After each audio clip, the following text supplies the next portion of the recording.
여러분, 이 곡물값이 진짜 하루가 다르게 폭등하고 있어요. 하루가 다르게. 이러다가 식량 위기가 금방 오는 것 아니냐. 지금이 식량 위기의 최고조에 달했다. 이런 지금 평가까지 나오고 있는 실정이에요. 그만큼 곡물 가격이 엄청나게 올라가고 있어요. 자, 2021년 2분기에는 적어도 전망이 여러분 농촌경제연구원에서 조사한 거예요. 138.3까지 가겠다 이런 이야기입니다. 138.3까지. 2020년 1분기만 하더라도 100m로 떨어졌던 것이 2021년 2분기에는 138.3까지 가겠다고 하니 이거야말로 가격이 굉장히 많이 올라간다는 이야기잖아요. 굉장히 많이 올라간다는 이야기예요. 심지어 말입니다. 심지어 이게 1분기도 138이었잖아요. 1분기도. 그러면 지난해 4분기하고 비교를 해보면요. 적어도 17.4%가 올랐다고 이야기합니다. 17.4%. 이렇게 폭등하는 이유가 뭔가? 이렇게 폭등하는 이유가 각기 저마다 상황은 좀 다르지만 곡물시장의 큰 손들의 어떤 최악의 어떤 상황들이 계속 닥치고 있다는 이야기입니다. 일단은요. 곡물시장의 가장 큰 손이라면 뭐 여러분 다 아시는 것처럼 미국, 중국, 러시아 이렇게 세 나라입니다. 근데 이 세 나라가 어땠습니까? 코로나19의 위기 때문에 사실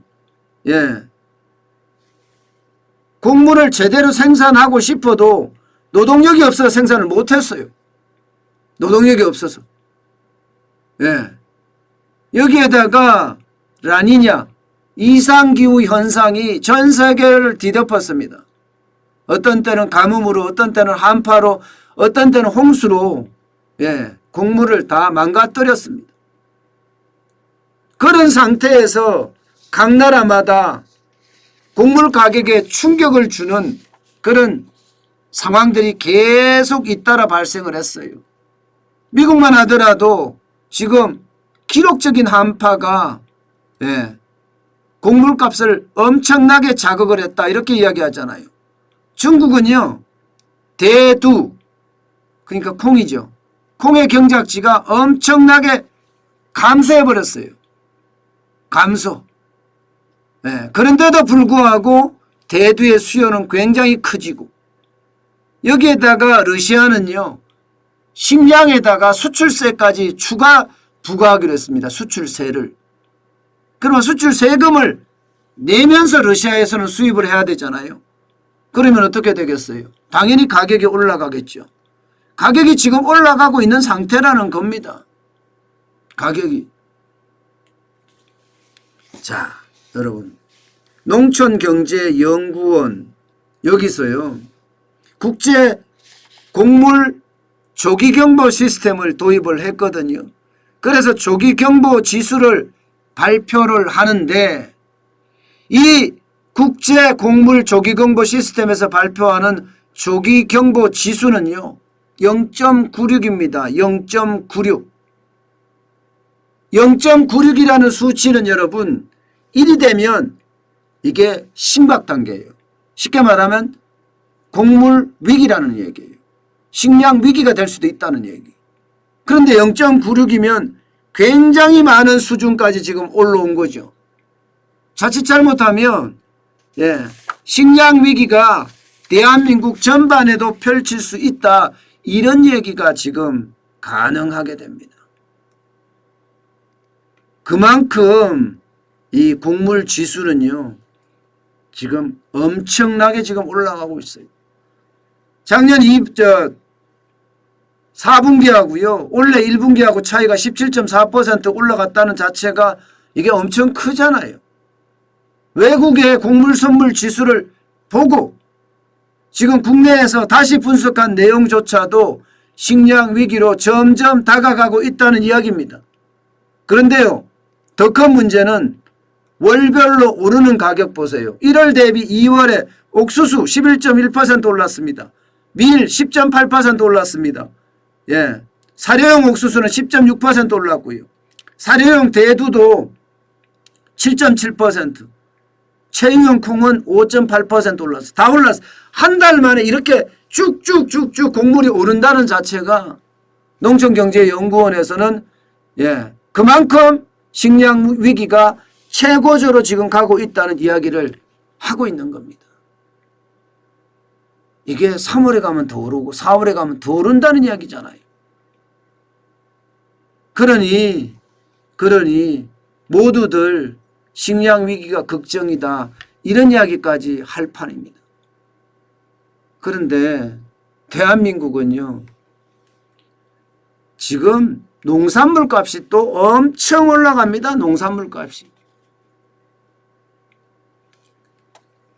대파만 하더라도 여러분, 대파만 하더라도 제가 7,000원 간다고 말씀을 드리고 7,500원 간다고 말씀을 드렸는데 요즘은요, 대파 10,000원 하는데도 수두룩하답니다. 10,000원 하는데도.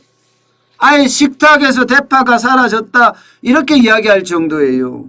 이거는 한국농수산식품유통공사가 지금 추계한 내용인데요. 소매 가격이 7,399원입니다. 7,399원.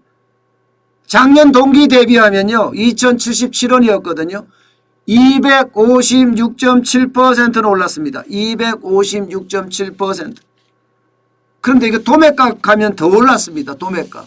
도매값은 5,792원인데요. 전년 동기하고 똑같이 비교를 해보면 444.4%나 올랐습니다. 444.4%. 대파가 아니라 금파란 말이 어울리죠. 그렇다고 이게 금방 해결될 문제는 아니에요. 대파에 대한 수요는 엄청납니다. 왜? 집콕 소비가 늘어나기 때문에, 집에서 밥을 많이 해먹기 때문에 대파의 수요가 그만큼 늘어난다는 거예요. 그러면 대파만 늘어나겠습니까? 대파만 늘어나겠냐고. 밥상 물가 자체가 지금 다 올라가고 있잖아요. 다 올라가고 있잖아요. 잎채소도 마찬가지, 오이, 호박도 마찬가지, 대파까지 이렇게 오르면 물가는 너무 올라서 결국은요, 못 사먹는 그런 결과가 초래됩니다. 더 큰 문제는 여러분, 더 큰 문제는 곡물 가격이 오르면요, 곡물 가격이 오르면 다른 가공식품 가격, 고기 가격까지도 다 오른다는 거예요. 육류 가격까지도. 왜냐하면 사료가 오르기 때문에 오를 수밖에 없어요. 사료가 오르기 때문에. 그러면요, 없어서 수요는 많은데 없어서 수입을 할 수 없을 수도 있고요. 가격이 높아서 못 살 수도 있고요. 이런 것들이 다 겹치면서 결국은요, 곡물 가격이 폭등하는 바람에 우리에게는 식량 위기도 서서히 덮칠 수 있다, 이런 얘기가 지금 회자될 정도입니다. 그 정도로 시장은요, 지금 고물가에 눈물을 흘리고 있어요. 그런데 소비자 물가를 발표하는 거 보면 그게 아니죠. 그것은요, 460개 제품을 가지고 이야기를 하기 때문에, 그걸 가중평균 내기 때문에 소비자 물가는 떨어져 보이거든요. 그러나 앞으로는요, 지금 소비가 줄어드는 그런 조짐이 굉장히 많이 보이지만 원자 재발 가격 상승 때문에 소비자 물가도 조금씩 올라가지 않을까, 저는 그렇게 생각하고 있습니다. 어쨌든 이게 곡물이 너무 많이 올라서 결국은 식량 위기까지 초래하는 그런 상황이 닥치지 않을까 두렵습니다.